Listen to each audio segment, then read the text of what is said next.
Ben Dixon is joining us to do the headlines in this upcoming segment where we talk about what's happening in the Ukraine, how the oil and gas industries are making hay while the sun shines. And we're also going to be discussing a little bit, slight twinge of white supremacy in the coverage of the Ukraine conflict. Stay tuned.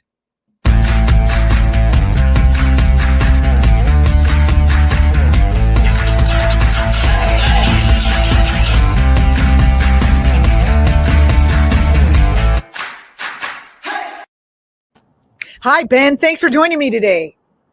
Julianna, thank you so much for having me. No, it's always a joy. I'm very thrilled that you're here. Okay, let's get right to it. So I'm springing these headlines on you, which I think will be even more fun. But I'm sure that you've been following everything that's going on since you have your own program, which airs right here on the act.tv network as well. You're coming at me from where? You're outside. Yes, I am actually, and there's a good reason why, and it connects to the headlines. Tell me. I am in Jacksonville, Florida, and I am working with the local community here to get a message out for Ukraine. The local community here wanted to say something, and I was able to connect here, and we're on the ground. And honestly, it took me a minute because I had to get access to the Wi-Fi. So here I am. Sorry, I'm late. No problem. You're just perfectly on time. So I was thrilled to see you here.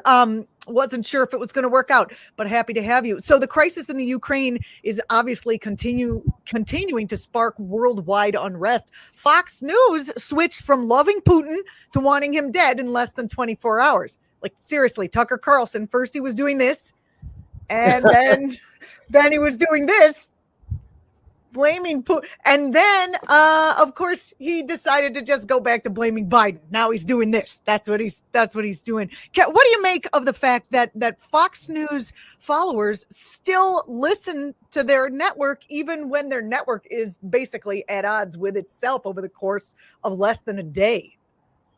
Right. I think that,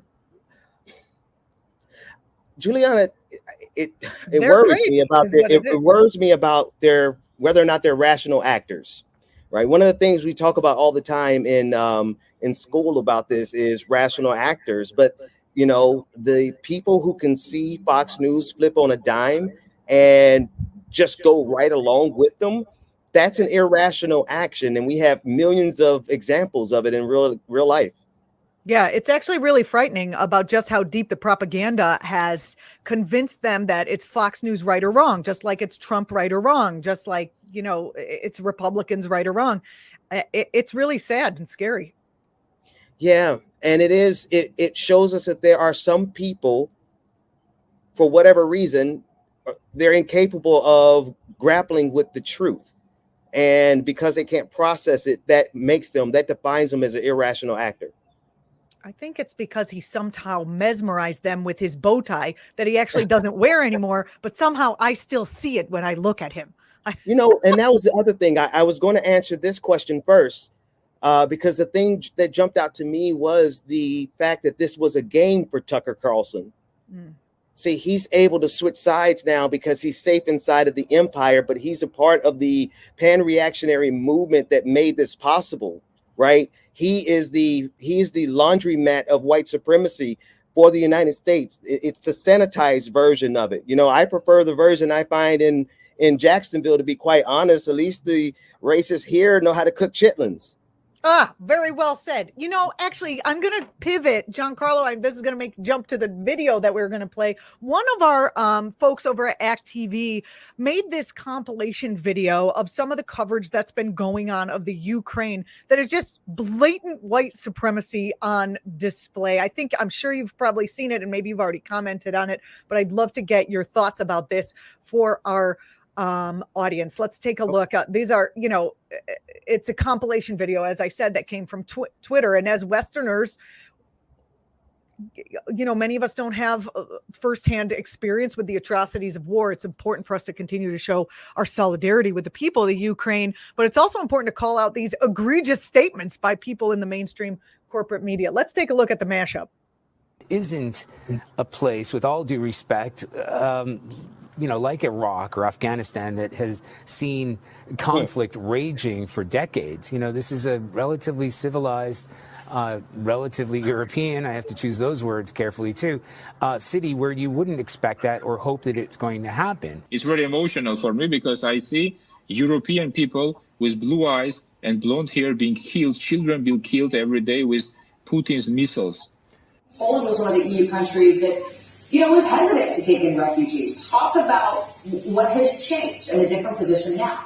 Now, just to put it bluntly, these are not refugees from Syria. These are refugees from neighboring Ukraine. And that, quite frankly, is part of it. These are Christians, they're white, they're very similar. These are prosperous, I'm loath to use the expression, these are prosperous middle-class people. These are not obviously refugees trying to get away from areas in the Middle East that are still in a big state of war. These are not people trying to get away from areas in North Africa.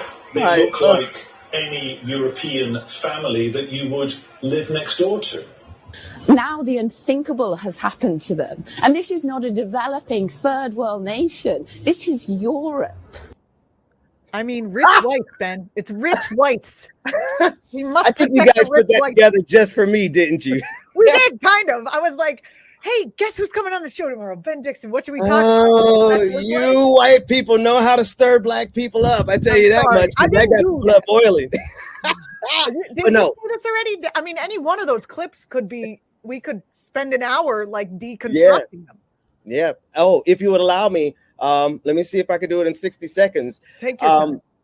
Well, okay. I think I will. Thank you. These are the eggheads. No offense. I'm from the university. I'm an egghead myself. I just so happen to have grown up hood adjacent. I'm not from the hood. It's hood adjacent. There's a difference. The people who are escaping Ukraine right now love you, mean it, but they're the ones who could afford to leave. And yet they cast aspersion on the poor people of the global South, upon whose bones their freedom stands. So it's like I really almost am loath to even offer advice, but I can't be that petty in this moment, because the truth of the matter is the very last thing you all need to do is leave. Everyone needs to stay and do several things that we could talk about in a minute. But the last thing that needs to be done is for these soldiers to be taking over empty cities, because then the soldier feels like they're at war. Anyway, that's a whole nother conversation. They're not even thinking about how to fix the problem anymore. They're getting on the planes and getting out. No offense, at least you can afford to. But the neighborhood that I'm in right now in Jacksonville, nobody in this neighborhood would be able to afford to leave if Russia attacked us. I thought the MSNBC piece was kind of interesting because she was, she wasn't saying those words. She was saying, well, I think it's because the people are rich and white. I mean, she was being kind of honest with the reason why certain countries in the area were unhappy to take Syrians and just fine taking the Ukrainians. But the other ones were saying the racial component also, obviously, like, the underlying and the religious component, it intersects on so many different levels of offensiveness. I think it's interesting. I mean, it's certainly offensive. And we're about to talk about how the fossil fuel industry is trying to make hay while the sun shines here, trying to make some money as this crisis proceeds. It's a similar thing with climate change. It's like, oh, climate change is affecting the low-lying brown people. And now all of a sudden they're like, oh, climate, this new report talks about climate change affecting all the people of the world. And as the food system collapses, of course, the poor people are going to feel it first, but we're very close to everybody feeling it now. Very, very close, according to this new UN piece. And what do? The first thing they do is leave. Well, in the case of climate change, again, no offense to academia. I hail from it. Would have finished, but I ran out of money. So I identify with the working class community that I'm in right this moment. And none of us would be able to get out of here if something happened here. And so I feel a certain way when the people who were the managers, the people who were the CEOs of the companies, the people who were like Tucker Carlson, because you got to help people to see this group. The people who are getting out right now are the Tucker Carlsons, the staff of Fox News, the last helicopter out, and Roger Ailes, or whichever one is still alive. Yeah, which one is still? Those are the people who are leaving Ukraine right now. Those are the people who are safely now in another nation because they have enough money to leave. Meanwhile, the rest of the Ukrainian people who built that country are left to the Russian forces. Absolutely. It's absolutely disgusting. And of course, I don't want anybody killed, whether they be I'll just stop right there before I get myself a lot of trouble.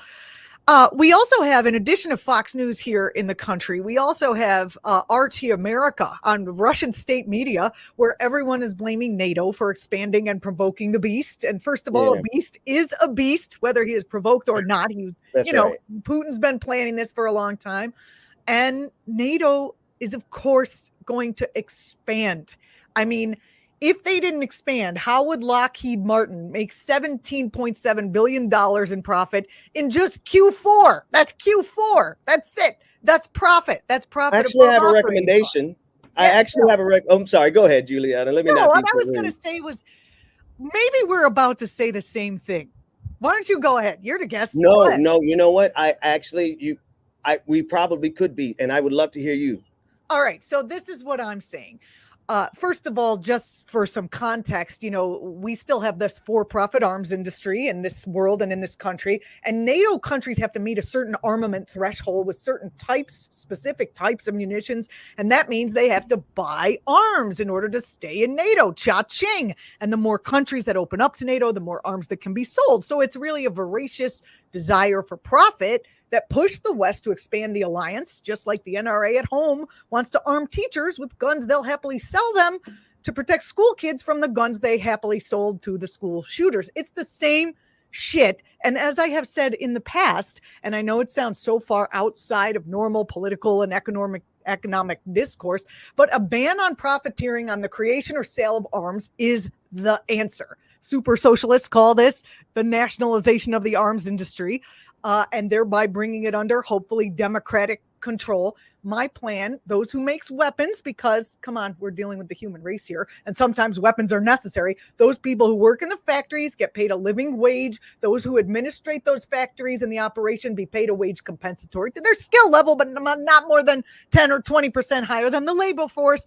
Any profit goes into creating tools of peacekeeping at home, abroad. Company stocks cannot be publicly traded. So that $17 billion, Medicare for all, free college, a green economy. That's what I was going to say, Ben. You? I'm so glad I shut my mouth. Sometimes we men just need to say less. No. Well, no, and I mean that. I actually mean that, because you're redirecting the demand, you're seizing the supply, and you're starving out the incentive motive, the profit motive. Absolutely. I mean, this is the kind of talk that sounds crazy and never gets you hired on a network. So we thank act.tv. This is actually a solution. Exactly. And, at what is that crazier than what we're living through? At what point do we take the reins back from the market and say, I'm sorry, but this industry is too dangerous to let the market decide. The people are going to decide. That's right. That's what I'm saying. No, that's it. I mean, the defense industry is too important to let these blood-sucking vulture capitalists be at the helm of it. Now, listen, mine was just going to be I was going to say, there's no way we're going to be able to get these corporations off of this type of wealth without them starting a war. Would you agree, Julianna? Yes, and I think they're doing that now. Yeah. So, and that empowers networks like Russia Today to peddle that narrative very successfully, I might add, because it really looks pretty true. in this case, I think the model is broken, and it's been broken from the side of Vladimir Putin. And I think the onus is at his court more than anyone else. But that does not negate there is a problem, an infestation there's a cancer inside of our country, and it is core industries being decided by some sick, sociopathic, greedy middle manager who's trying to get, they're trying to get to the holiday party and impress the lady they want to screw in the HR. I'm sorry. No, you got it. I mean, and also like they have that fiduciary duty, which supersedes the duty to humanity. I mean, it's just, we got problems. Well, I think we have a case study now that, well, anyway, see, I am from academia, and my mind is going right into how broken our models are. Like, I get it. The neorealism school is shook right now, right? The school that says, well, actually, no, let me correct myself. The neorealism school isn't shook. We kind of saw this coming. We knew Vladimir Putin had enough power to do what he wanted to do. And so he just had to make up his mind whether or not he was going to do it. I misspoke. It's the neoliberal school. Not the economic school that everyone talks about on a regular basis, but the neoliberal collectivist, the idea behind the UN, the collective action, the idea behind NATO. Now, shout out to them. They look good now. NATO looks nice and solid now. Yeah. But yeah, everybody looks solid when aliens come down from heaven and we all have to unify, of course. And can I say one thing about the supposed Nazis inside of Ukraine who are actually Ukrainian nationalists? It's important for people to know the difference between Nazis who are fascists and nationalists who have a certain amount of pride in their nation. If you Google the Ukrainian national anthem and you see there's a song where all the men were lined up in their military uniforms and they were like saluting, and they are prideful and they are nationalists. And I tell you one damn thing, I would fight it with side by side some nationalists here in the United States to push out some Russians. So don't talk to us about, oh, there's some Nazis. No. The Nazis are in bed with Putin. Let's be clear. The biggest Nazi on the international stage is Vladimir Putin. And the nationalists who love Ukraine above anything else, yeah, they're going to get a bad rap because they probably suck, and I wouldn't want to hang out with them, right? Unless I had an escort. I got an escort here in Jacksonville, so I'm good. Nice. Mama over there, we're good. But in this case, we really have to understand those nationalists that they're trying to vilify, they're simply trying to protect their nation. And damn it, if I wouldn't fight right by them. Well, we have gone way over time, but I want you to stay here because I have two more stories. I see that our next guest, Allie Dulsmer, is on. So, Allie, if you can hang on, because these environmental stories are going to slide right into the conversation that I'm going to have with you. Allie is running for the 11th district in Virginia in Congress. She is not taking any corporate money, and she has a background in environmental policy on the good side, on the good team. And this is just in time for our story number 2, which is this new scientific report by the International Governmental Panel on Climate Change concluding, surprise, surprise, that urgent action really needs to be taken, like super urgent, like right now, like as urgent as we find what's happening in the Ukraine to reduce greenhouse gas emissions before the effects overtake the planet. That's what they said, overcome the planet. Those are the words that they used. The Times has called the report the most meticulous appraisal of the dangers of climate change to date. And apparently the countries of the world have to do more than just, try to safeguard their cities and their real coastline real estate. Basically, the report, I feel like there's a report that comes out about this every 15 minutes, and they always say, oh my God, and this is, the next one. But it's talking, I think, in this moment, where we are concerned about an existential crisis because of nuclear armaments and the possible use of nuclear armaments by a madman, and then what that could unleash in our world. For me, the threat of climate change is equally urgent.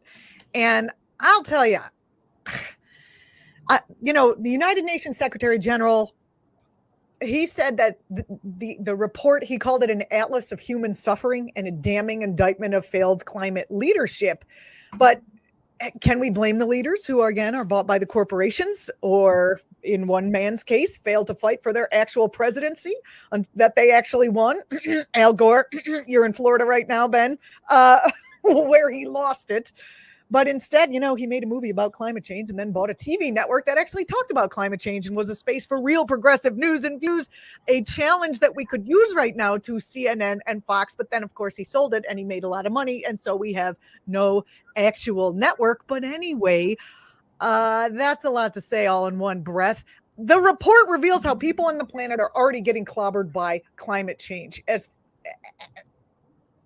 we're going to have migration and refugee situation, the whole thing. Your thoughts, Ben? Poor people are hit first. I don't care what color poor, you know, poor is poor, right? They're always the first ones to experience any crisis, and they are the first ones to get shot in any war. It's a poor person. And so the same thing is reflective here in this study that you're talking about, because at the end of the day, they're fighting the same cancer. They can't get people to take this seriously because half of the world seems to think this is a game. Like Tucker Carlson at the top of the show, you're talking at the top of the headlines, you're talking about Tucker, and now he's flipped. Now he's on the good side. He's an American again. Oh, you were a Russian a couple of days ago, bro. Yeah. Anyway, I wonder what made him switch. I'm waiting for reports on like, why did he do that? Because he likes to think he's, I'm sorry, go ahead. No, go ahead. Because he likes to think he's a Brinksman. He thought that he was just playing a particular side. And now he realizes, oh, yeah, no, this was the side that actually will destroy your nice lifestyle in Manhattan, you little soy boy. You know, one of the most striking conclusions in the report is that the impacts are more widespread and way more negative than they expected. And food and water insecurity are widespread now, affecting millions across the globe. As you said, poor, but this report is saying, nope, it's more than the poor now. These are not, I mean, the grocery store where I live in the good old United States, and I am also adjacent to some not so nice areas, but generally the grocery store has been full, and now it's not. And they're like, oh, it's the, you know, it's the line that, you know, the supply lines. I don't think so. When are they going to actually tell us that it's not the supply lines anymore? That it's that they actually can't grow coffee? That's my question. Okay, so now I need information. We can't grow coffee? No. Oh, they're having trouble with climate change and growing coffee and chocolate. So if you have the money, bulk up. You know what it is, Julianna? See, this is why it's impossible for us to survive without one another. I'm so tuned in to what's going on. I like to think I have a solution for the people of Ukraine. Open up your homes, open up your Wi-Fi, take off your passwords, let the soldiers, let them hop on your Wi-Fi, give them free, you know, give them, I have to write it. It's too much. I have to write it. Let me digress. But I am not tuned in enough to be able to process the fact that we can't grow coffee. Please, I'm sorry. This is news to me. Yeah. Coffee, chocolate, the fruit is failing in the West. We got problems here. And not only that, but the oil and gas in companies. I'm sorry, I'm giving you like, maybe you already had an existential crisis over possibly. No, I need to learn something. Please. All right. So here's I cover climate, but I cover it from environmental justice and from the limited knowledge that I have. So I always have room to learn. So yeah. And Allie's going to come on after and tell me where I'm wrong on this. So nope, she's shaking her head. We're right. Okay. So this is bring her in. I'm sorry. This is I would love to, but in a second. Oil and gas companies. This is the report. This is something that just as if my blood wasn't already bubbling over everything that's happening in the Ukraine. Oil and gas companies here in the US are using Russia's invasion of the Ukraine to derail the Biden administration's climate agenda, which could have been more robust in the first place, if you ask me. We've got the API, American Petroleum Institute, which is a lobby group that represents our favorites, ExxonMobil, Chevron, and Shell, and the other murderous entities. They tweeted out a series of policy suggestions hours before the invasion began. They were ready to make what was Naomi Klein's book? The when there's a crisis, you take advantage of it and make money. That one, I forget what it's called. They said the following: we got to give permits for fossil fuel extraction on public lands. We need a 5-year offshore leasing plan. We have to speed up the permitting process for fossil fuel infrastructure. We got to reduce, legal barriers, regulatory barriers. I mean, the fossil fuel industry argument is that more U.S. oil and gas production is going to help reduce the cost at home and support the countries in Europe, which is absolutely freaking insane. If you ask environmental groups, they say that, along with the resulting shocks to the global market, they're arguing that fossil fuels contribute to both an unstable climate and an unstable energy landscape. Like, no one goes to war over solar energy. There's no like how reliable are fossil fuels? Maybe we should. I'm sorry. Go ahead. No more that war. was a good point. No more war. No more war.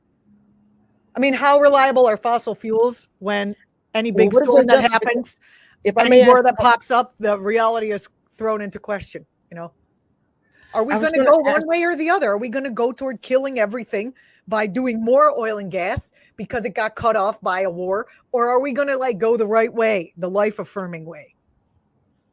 No, if anyone watches Doctor Who, these people refuse to turn left.